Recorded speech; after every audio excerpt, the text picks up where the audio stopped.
Hello, everyone, and welcome to the new episode of You Can Exhale Now podcast.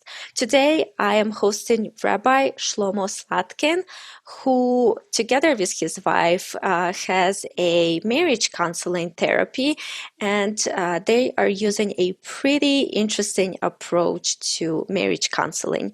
Their marriage restoration project helped them to not only bring their marriage together, but also restore many marriages for their clients. Shlomo, welcome to the show. Welcome to You Can Exhale Now, a mindful living podcast for the modern pace, hosted by Lesia Liu. This podcast is for anyone who wants to get more out of life without the burnout. Because when you learn to take proper care of yourself, you have more energy, a more positive outlook, and more gratitude for life. And because you cannot reach your goals if you're tired, overwhelmed, judgmental, angry, and feel sorry for yourself. Each episode, you will learn actionable strategies for self-care, mental health, productivity, better life-work balance, and happiness from coaches, therapists, and experts. Stop holding your breath. You can exhale now. Choose to be a more authentic version of yourself than you've been in a while. Thank you. Welcome. Thank you for having me. It's a pleasure to be here. Thank you. So why don't you tell us a little bit more of your background and how you started in marriage counseling, and what on earth did you think about when you've decided to start a business together with your wife? Sure. So kind of started, I always was somebody, when as a child or teenager, people would come to me with problems, looking for my advice. Guess I was someone that was easy to talk to, non-judgmental, calm personality. So people gravitated towards me for that, and I always liked to help people. So after I got married and I was in school, I was actually studying to be a rabbi at the time. I wanted to have a pulpit, and I thought it would be a good thing to get a degree in counseling psychology at the same time. So I was in school for counseling, getting my master's, and was newly married, and we had our first child, and we were having some struggles in our relationship to the point where I kind of asked my wife if we could go to counseling. And we had two separate friends of ours had recommended Imago Therapy. I didn't know much about it. I heard about it actually in a marriage family therapy class. Someone did a book report on it. I remember seeing it in someone's bathroom before, but I read the book, Getting the Love You Want, but didn't know so much about it. But we went on their recommendation, and it changed our lives. That first session, there was, no turning back. At that point, our relationship was, so it was kind of scary because, we were so much in love and we thought things were going to be great, and then we were struggling and didn't know what had happened to us. So it really gave us hope to see our relationship in a new way, and it gave us skills to be able to communicate and really understand each other and not feel as defensive. So it was really amazing for us. And as we continue going to our sessions, the therapist suggested that I actually become trained to be an Imago therapist. And at the time, I was, as I said, I wanted to be a rabbi. I didn't necessarily want to be a full-time therapist, but I thought it would be worthwhile taking the training just to do something on the side. And then, of course, the way things worked out, I wound up staying local in Baltimore and pursuing this full-time as a marriage therapist. So I'm a licensed clinical professional counselor in Maryland, and I'm a certified Imago therapist. So I was doing the work on my own professionally, and my wife and I had done the work personally. And then we actually almost hit another little crisis in our relationship. And at that point was kind of where we were able to work on our relationship together, using the skills that we had from the Imago therapy experience, and then of course my professional training. And it really got us to the point where we wanted to work together. As my wife said, we had a neighbor actually who was going through a divorce. Her parents were divorced, and she told my wife a little bit about her experience as a young girl, about 12 years old, going through a divorce and then having one of her parents remarry. And my wife really resonated with that because she's also a child of divorce, and she was 12 when her parents got divorced. So it really impacted her. And after hearing that child's story, she really told herself, I want to make it my mission. Like, we have to help more couples. We have to just do more than have a local counseling practice. We need to make a global initiative to really help families, because she didn't want other children to have to experience what she did. And when she heard this girl's story, it really motivated her. So it was really her idea to create the Marriage Restoration Project, to create something global where we could reach more people. And we started that by creating an online course, our online marriage school course, and a book, The Marriage Restoration Project, 5-step action plan to saving your marriage, to helping your marriage, to have a healthy and happy marriage. And then from that came our 2-day retreats and online programs, private retreats, and then we both got trained to present the official Imago group workshop, which is something that we do in person in different locations around the country, and also even online now with COVID-19. So we work together, and I think that we're able to work together because of the work that we've done in our relationship. We complement each other in the sense that there's certain things. I'm the therapist, so I do the therapy.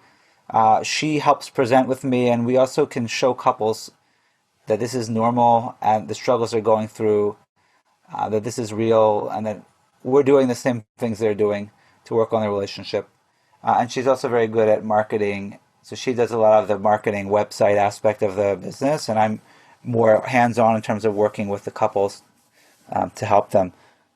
So that's a kind of brief summary of how we got into all of this. I'd be happy to answer any more specifics. Yeah, that's a great story. I thank you for sharing your personal experience. I think a lot of people, when they first get married, they think that this will be perfect and this will be for life. And I love that you show on your own example that it will not be perfect, but it will be worth it at the end. So tell me a little bit more about Imago Therapy and what exactly is it about, and how does it differ from other marriage counseling approaches?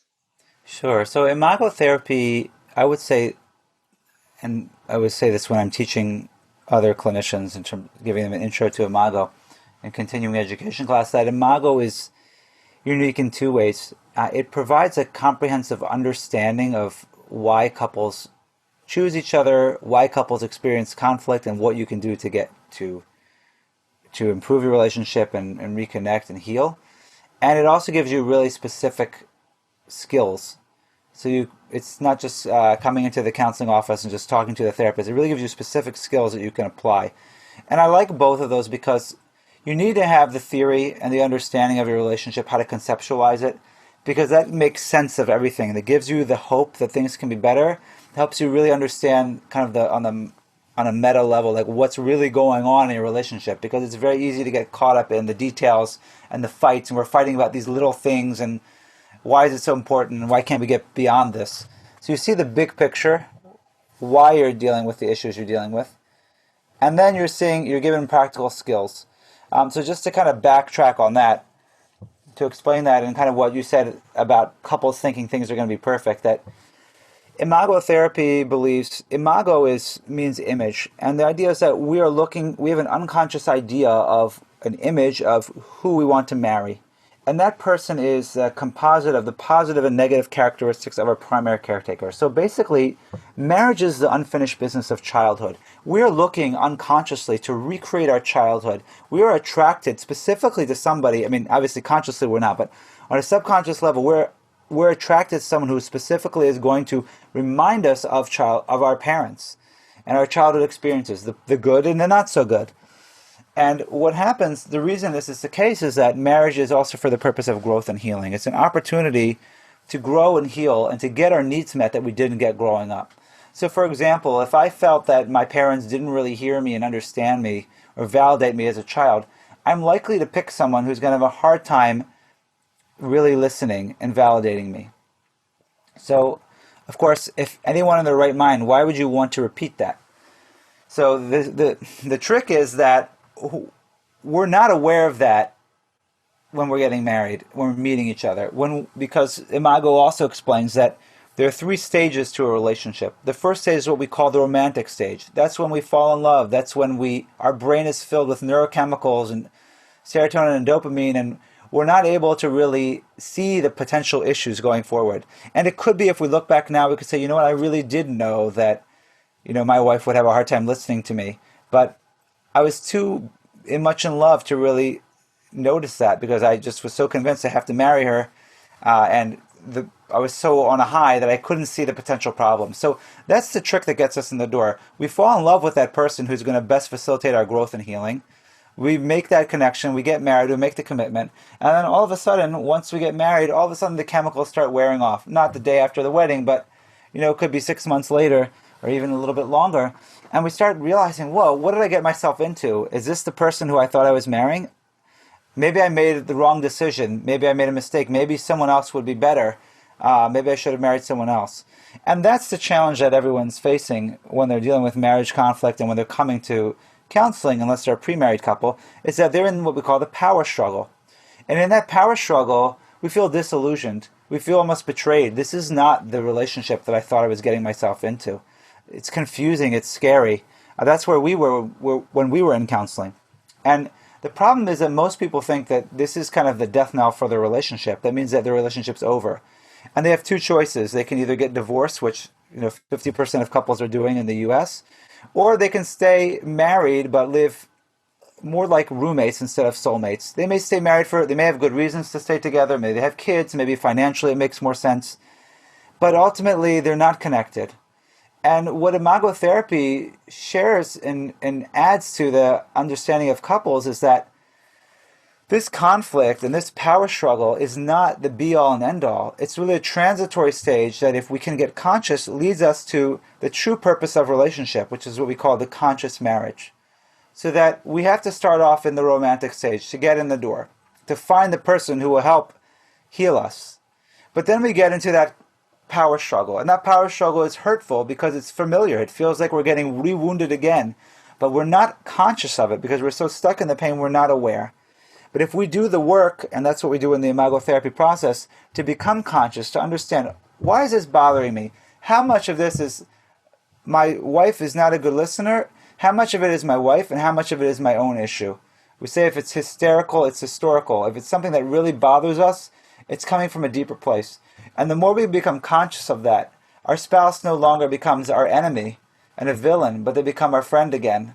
And we can realize that they might have a hard time meeting our need, but they're not doing it maliciously. The reason it hurts so much is it reminds us of the childhood. So as we transition into the conscious marriage, and that's what we're doing in the process, then we can actually have a wonderful relationship and truly get the love and healing that we're looking for. So it's incredibly hopeful, because when we tell a couple that the conflict you're in is tailor-made for you, and then if you can become conscious of it, you could see that you're really in the right relationship, and you just have to be the right partner. It's very hopeful. It can take relationships in the worst situations and really give them the hope and the wherewithal to move forward and to work and to heal. So that's one of the, I would say, the most amazing things about Imago, which contrasts a lot of other therapy, which unfortunately a lot of people that do marriage counseling, they don't necessarily have any advanced training in couples work besides one course that they had to take in grad school to get their diploma and their license. There are plenty of other methods out there, and I'm not saying that Imago is better than the others. Obviously, I find that Imago is very effective, and that's why I do it. And I don't really have the need to learn some of the other popular methods because I find that Imago really is all-encompassing. But unfortunately, a lot of people offering help, they're not going to be offering from a trained perspective. And when you don't have that, you can come in and just get stuck in the issues and try to problem solve, and you don't see the big picture. And you can think, well, you know what, divorce is really the only option. So I like the positive nature of Imago, the way that it looks at the negativity and the conflict as an opportunity for growth and healing. That's one piece. I want to pause there in case you have any questions on that before I say more. Yeah, so I think you've mentioned an interesting thing about, us subconsciously trying to recreate our childhood, and we are attracted to people who remind us of our parents. And there is this belief that women are attracted to men who remind them of their fathers. So my question is it, does the gender of the parent matter? Meaning, like, are women looking for men who remind them of fathers, and men are looking for spouses who remind them of their mothers, or it doesn't really matter and it can go both ways? It's not gender specific. So you could have that you're actually a woman could be looking for actually someone who's like their mother. It's usually the partner that wounded them, the parent that wounded them the most. Is often that case. So it might not be the same gender. It could be, I mean, it might not be the opposite gender. It could be the same gender as they are, meaning not the same gender as their partner.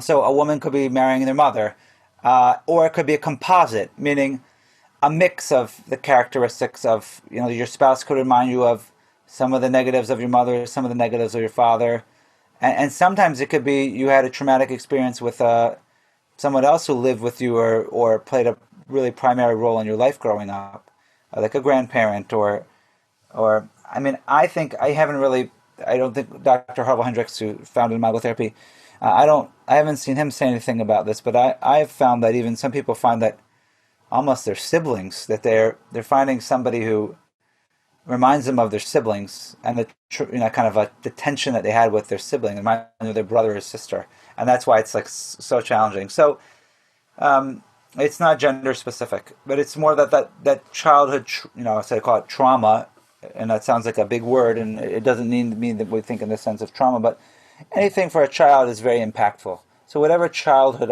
trauma you experience, regardless of what parent and what gender, that will usually find a role when you're looking for that, subconsciously looking for that ideal partner to be able to heal that.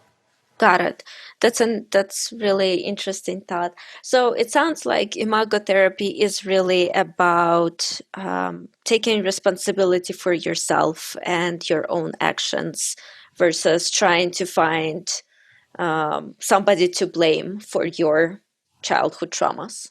Exactly, because what's going to happen, I always tell couples, and when we do this Imago workup where they actually look and see, explore their childhood, they see that they are attracted to someone who's going to have all these, say quote unquote bad traits, and it will be exactly the traits that their spouse has, but the information they gather was based on their parents' traits, meaning that you can leave this relationship, but if you don't work on yourself and take ownership for your stuff, you're going to be bringing your baggage into the next relationship, and you're probably going to find a similar type of partner because you're bringing yourself into whatever relationship. And it's so tempting to blame the other person, and especially if you're in pain and your partner is really a jerk and you feel like they're hurting you, you want to blame them. And definitely they're not off the hook. They have to take responsibility for what they're doing, but it's more important that we take responsibility for our triggers and what's bothering us instead of just pointing the finger at someone else and blaming the other person. That's really interesting. Do you see any application or any benefit to even do it on individual level? I know that, there are people who say, "Oh, I always get in bad relationships. I always date guys who are bad for me." And obviously something, right? If you resist something, it persists. So do you see any benefit or any application of that same framework on individual level to heal ourselves and heal any future potential relationships, or is it really strictly just marriage counseling?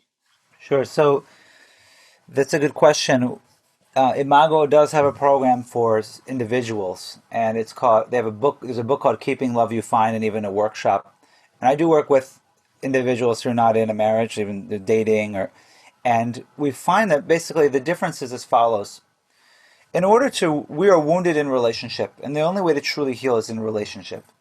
So, in order to heal the childhood wounds, you need to be in a relationship with another person. But in order to grow beyond your childhood limitations, that can be helpful in the individual work. So the individual work is growth work. It's helping you become conscious so that you can attract a mate on a higher, I would say a higher level in terms of, we say, we have a way of explaining we're all wounded at different levels on the developmental, food chain. So some people are really early wounded where their parents are like on the attachment stage. So I don't know if your audience is familiar, but the 0 to 18 months is what we call the attachment stage. And that's, as you can understand, when a baby's born, they have to form a secure bond with their parents. And pardon me, as they mature, they begin to individuate and to explore and go into and attain competency and understand their own identity and their various stages of child development. But on that attachment stage, if you don't have a secure bond and connection is unsafe, then it's going to be hard to be in any relationship. So you're going to find when couples come in the attachment stage, there's going to be very volatile. It's almost they push the other person away. But if you work on yourself before you get married, you can kind of progress from that early wounded and kind of go up and have more, I would say, elevated type of issues, so that they're not as severe relationship challenges. So, in short, yes, you can benefit from the Imago work on becoming more conscious of yourself and your patterns in relationships and your childhood wounds, so that you can be more conscious moving forward and then attract a better partner, a healthier partner. Let's put it that I would say. That makes sense. So you said that every relationship goes through three phases, right? The romantic stage, and then kind of the disillusioned stage, and then hopefully people can move to higher levels of those relationships and become really mindful and proactive about their love life and their partnership. So, is it possible to keep passion for years? Is it possible for anyone to keep that romantic stage going for years? We see this all the time in movies and in popular culture, and that prince kisses the princess and they live happily ever after. Does that ever happen in real life? Yeah, so I don't believe that. I think you can always have that love and fondness for your partner. I don't think it will ever be like the romantic stage where you're kind of in la la land, where you can't see anything wrong with your partner. Everything's perfect. I've yet to meet a couple who's still in that stage. Now, I think that you definitely can re-romanticize your relationship, and we talk a lot about that in our workshop and working with couples. Things that you can do to learn how to bring back the love and excitement and have fun together and share good times together. And especially if you're working through the power struggle, can get to that place. So we view the conscious marriage as a more mature version of love. You have the passion. It's not like it's a stale relationship, but it's not going to be this kind of infatuation, naivete that you might have in that romantic stage. So I think what we see in the movies does us a little bit of a disservice, and that's almost kind of why we're so disillusioned. Because, well, isn't this the way a relationship's supposed to be? Aren't we supposed to be madly in love forever? There's something wrong if we're not in love anymore. And the question is, what is love? Love is something that takes time, that you build by giving to another person. It's not even necessarily a feeling. It's about giving and building a relationship with someone, and that's something that maturity and takes over time. So when I think about the love I have for my wife now versus the love I had for her when we first met, I think it's much more mature. It's a deeper form of love. Doesn't mean that I still don't have that excitement and that romantic feelings for her that I did back then, but it's a whole more appreciation of the person and a closeness of sharing our life together and being committed to each other that makes it much more rich and impactful. That's beautiful. So I was wondering, I think a lot of times, um, once the romantic stage is over, right, and we get married or we move in together, and then we start getting disillusioned on our partner, maybe they're not helping us around the house, maybe they're not making as much money as we were hoping they would and stuff like that. How does this mundane life affect love, relationships, intimacy? Um, in the beginning, you said that the little things, we fight over the little things. And at the end, sometimes it's those little things that kill the marriages. So can you talk a little bit of that? And then how can we go around that? Is it really important to continue to have fun together and to have that sense of partnership moving forward? Yeah, so as you were saying, the challenge of relationship is when you get mundane, you get caught in the mundane day-to-day activities, chores in a relationship, responsibilities, especially when children come into play. It's very easy to lose sight of each other. It's easy to lose sight of. So it's critically important to, on the one hand, learn how to be able to communicate and process those things and your differences, and in terms of managing life together, and realizing that we have to give up the need to be right. You can be right or you can be in a relationship. Kind of giving up the need to be right all the time and have things your way, and learn how to be flexible. This is a challenge for couples when they get married, and the longer you're single, the harder it can be, depending on your personality. Even if you haven't been single that long, it still can be difficult. But working together and realizing that and being flexible is crucial skills to have. And at the same time, it's really imperative to make time for your relationship. You can't expect your relationship just to work on autopilot. You can't expect there to be connection. You can't expect things to be great if you're not actively taking an interest. And that either means having a weekly date night. I know it sounds boring, but like scheduling a weekly date night, scheduling a weekly, or maybe more than one weekly, time to be intimate with each other. If you don't schedule it, it may not happen. People are tired. There's a million excuses. We're so busy. Maybe now it's easier. A lot of people are stuck at home, so there's nowhere to go, nowhere to run. In some ways, if you have children at home, it's harder because you have to manage them. But it's really crucial to set these things up, set good practices. I tell couples daily appreciations, 5 minutes a day. We do an appreciation ritual. Learning about caring behaviors. What are two or three behaviors you can do every day that will show that you love and care for your partner? Having fun activities. Not just going to a movie together, but having fun and interaction. These are all things that are important to really build into a relationship, because if you don't actively do it, it won't happen. And if you do it, it will keep the feeling alive and keep the connection alive, even when you have the fighting. Otherwise, you're just basically managers of a home and of a family. And while that can be fulfilling, there is something missing, and you're missing out on an aspect of your relationship, and ultimately probably not going to be entirely fulfilled. Mm-hmm. So it sounds like a lot of the strategies, right? The date nights, the appreciations for each other is a two-way street, like the whole marriage. But what do you do when one person feels like another person is not trying to meet them halfway?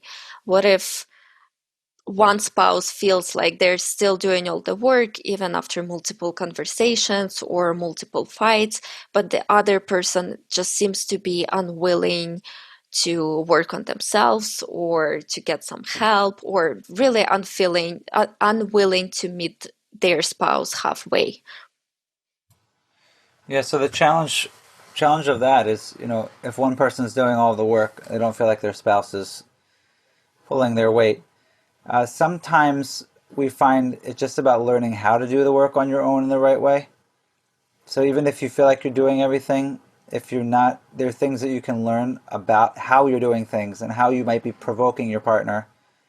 And that if you can be a safer partner and not trigger your spouse as much, then your spouse might actually respond differently. So there are plenty of things you can still do on your own that can help change the dynamic, even if you feel like you're the only one who's doing anything.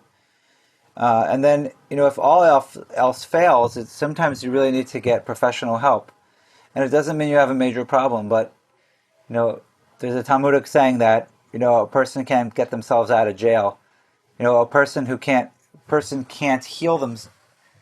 Even if a person can heal other people, they can't necessarily heal themselves. They need somebody else to be able to heal them. So it's important sometimes to get help, to be able to have a third party guide you through the process and be able to provide a safe place. Because you could try to push your spouse to do things, but they might feel threatened. So having that third party can be helpful. So sometimes you do need help, whether it's a marriage retreat, or it doesn't have to be even weekly therapy, just to kind of get things moving. But also, as I said, depending on how you're doing things, changing your strategy could make a difference. And then there's some cases where a person just doesn't want to change, and they're not really committed to the relationship and they're not really willing to put in the effort. But I find most of the time there are deeper issues going on. There are reasons why the spouse is not participating, why they're reluctant, and if you can figure out what you're doing to provoke that, that could help that dynamic. Interesting. So, speaking of therapy and getting help, I think one of the problems that I hear commonly these days is that one spouse is interested in self-development, self-growth, self-care routines, right? Developing better physical, mental health, developing some spiritual routines for themselves, while the other spouse is just not interested in any of that.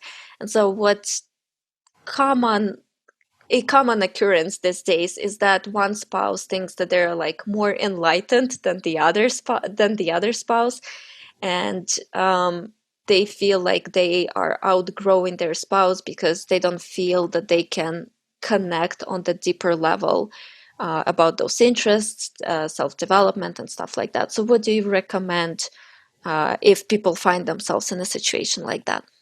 Sure. Yeah, so it's very frustrating when you feel like you're the one who's wants to grow and you're doing all the work and then you become almost like high on a higher level than your spouse. The problem with that is that when you start feeling that way and you start judging your spouse, it's unhelpful for the relationship.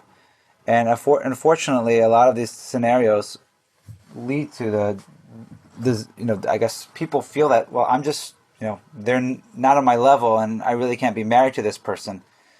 And I find that Imago helped me really understand this in a whole different way because we're viewing the relationship as the vehicle for healing, and that you can do whatever a wonderful work on your own. But if you are walking away from your self growth, so enlightened that you're judging another person, then you really haven't truly grown as a person. Because true self growth makes a person compassionate, as well as seeing that the challenge that they're in is an opportunity for them to really grow. So the fact that your spouse is not growing in that area, what can you do to use it as an opportunity for you to grow, to become a more compassionate person, a more understanding person? To understand why is it that they're not interested in this? How can I have compassion for their story? As opposed to, how can I judge them as they're just an unenlightened person and they're unconscious and they're not really looking to better themselves and I'm so evolved. So if you're coming from a place of judgment, then you have not really, all of your self growth is not, it's selfish, meaning it's about you. And unfortunately, I see this. People, like, they go to their therapist or their group or their coach, and they're so into their personal growth, but they're nasty to their spouse. They're judgmental, they're critical, and it shows you that they haven't really grown. So it's wonderful to do self growth, but it's also important at the same time that self growth has to come from a place of compassion. So work on yourself, and then have compassion for your partner. And I imagine that if you could do that, your partner will much more likely come along if you can come from a place of compassion instead of judgment. And, we've talked so much today about self-healing and self-growth and addressing your own needs and wants that might have not been addressed in the childhood. But what about your partner? How can you help your partner heal and grow and find that healing in you while also trying to heal yourself? So in order to help your partner, it's really taking I would say listening, what are their frustrations? If you're actually doing the Imago process, it would be something where you both share what's going on for you and you learn about what each other needs. And you take the frustration that you're having and look at it as an opportunity for connection as you become conscious of why it bothers you. And understanding what we call the 90-10 rule. As we said, if it's hysterical, it's historical. The 10% that you're doing to trigger your partner, and the 90% where it's coming from their own childhood. But I would say if you're just working on your own and your partner complains about certain things in your relationship, you can look at that as, we say that your partner holds the blueprint for your growth. So meaning, when your partner is complaining about X, Y, and Z, it's a good hint at what you might need to do to grow for yourself as a person and to heal your partner. Because we find that the thing that your partner needs to heal is the very thing that you need to grow. It's almost like if I need someone who's a good listener, I'll probably marry someone who's not a good listener. So in order to heal my need of feeling heard, my partner is going to have to grow and become a better listener so I can feel heard and heal my childhood wound of not feeling heard. And vice versa, there's going to be something that my partner needs to heal their childhood wound that I will need to grow. So becoming more attentive to the frustrations, because every frustration is an unmet need. What is your partner complaining the most about? That's probably what they need. That's probably their unmet need. That's probably what they need to heal. And it's also probably what you need to grow as an individual. It could be your kind of weak point, your muscle that has not been exercised, that you can work on to help meet their needs. So just really kind of being more attentive and reading between the lines. And, of course, the best thing would be if they could explore why it's bothering them and you can really hear it directly. But even if they're not, reading between the lines, listening to the themes that they're complaining about, and then from there understanding what it is that you can do to help meet their needs. Mm-hmm. Yeah. And so I want to end this episode on a very relevant topic that's going on around right now. Because of COVID-19 and quarantine, a lot of couples, tend to talk about difficulties of managing being isolated, being with your partner, stuck in the house all day long, getting on each other's nerves. Needing more personal space, needing more personal freedoms. So I was wondering, what kind of tips or advice do you have for them? And I guess the second half of the question is that because of the perception that we need more personal space away from our spouse, a lot of people tend to hesitate to go into business with their spouse.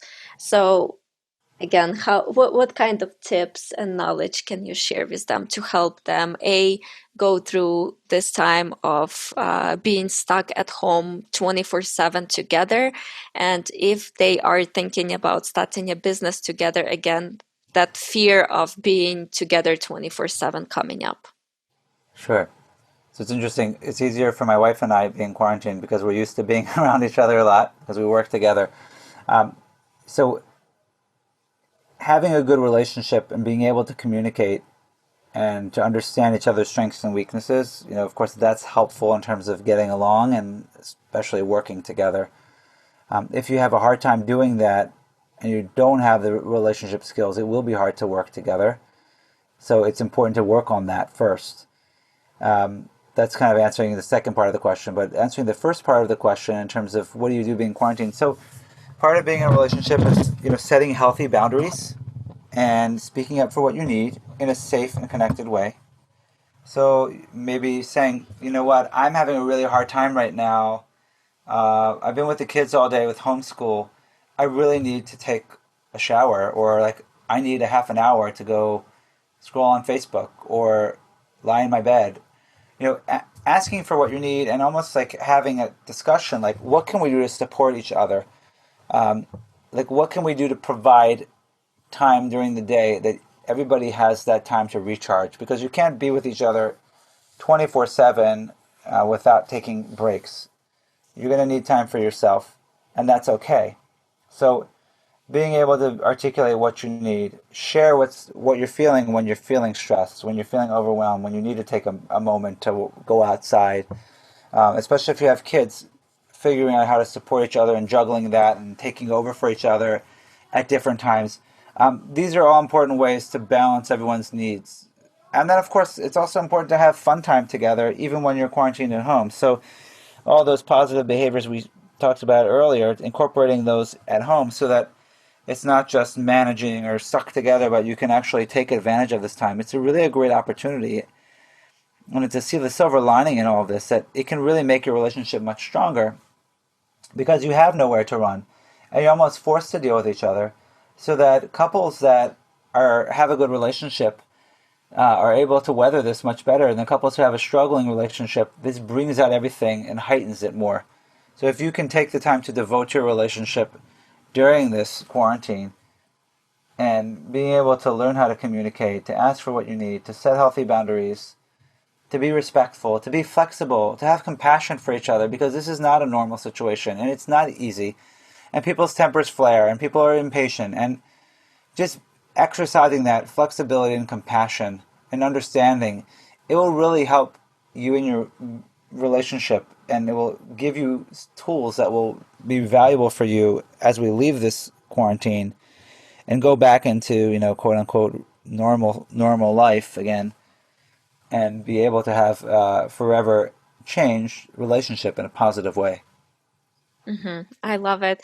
I think it's a beautiful end to this conversation. And I thank you so much for sharing your knowledge and your insight and sharing your own personal experience with marriage. And I hope that this episode will help a lot of couples to not only heal themselves and help their partners, but also just feel more love and appreciation in life in general. My pleasure. Thank you for having me. Thank you. Yeah, and if anyone has any questions, they're welcome to reach out. Our website's www.themarriagerestorationproject.com. We have a lot of free resources, podcasts, videos, ebooks, and be happy to answer any questions that you have about anything we discussed today. Awesome. And we'll include all of those great resources in our episode notes below the podcast. So again, thank you so much for your knowledge and your time. My pleasure. Thank you. Thank you so much for listening today. I hope you've learned a lot of new strategies. Be sure to check out the notes below this episode for additional resources and tools mentioned in today's show. I would love to keep the conversation going. Share your thoughts and takeaways with me on social media channels wherever you are. And do not forget to tag me. I'm so grateful for each and every one of you, and I will see you on the next episode.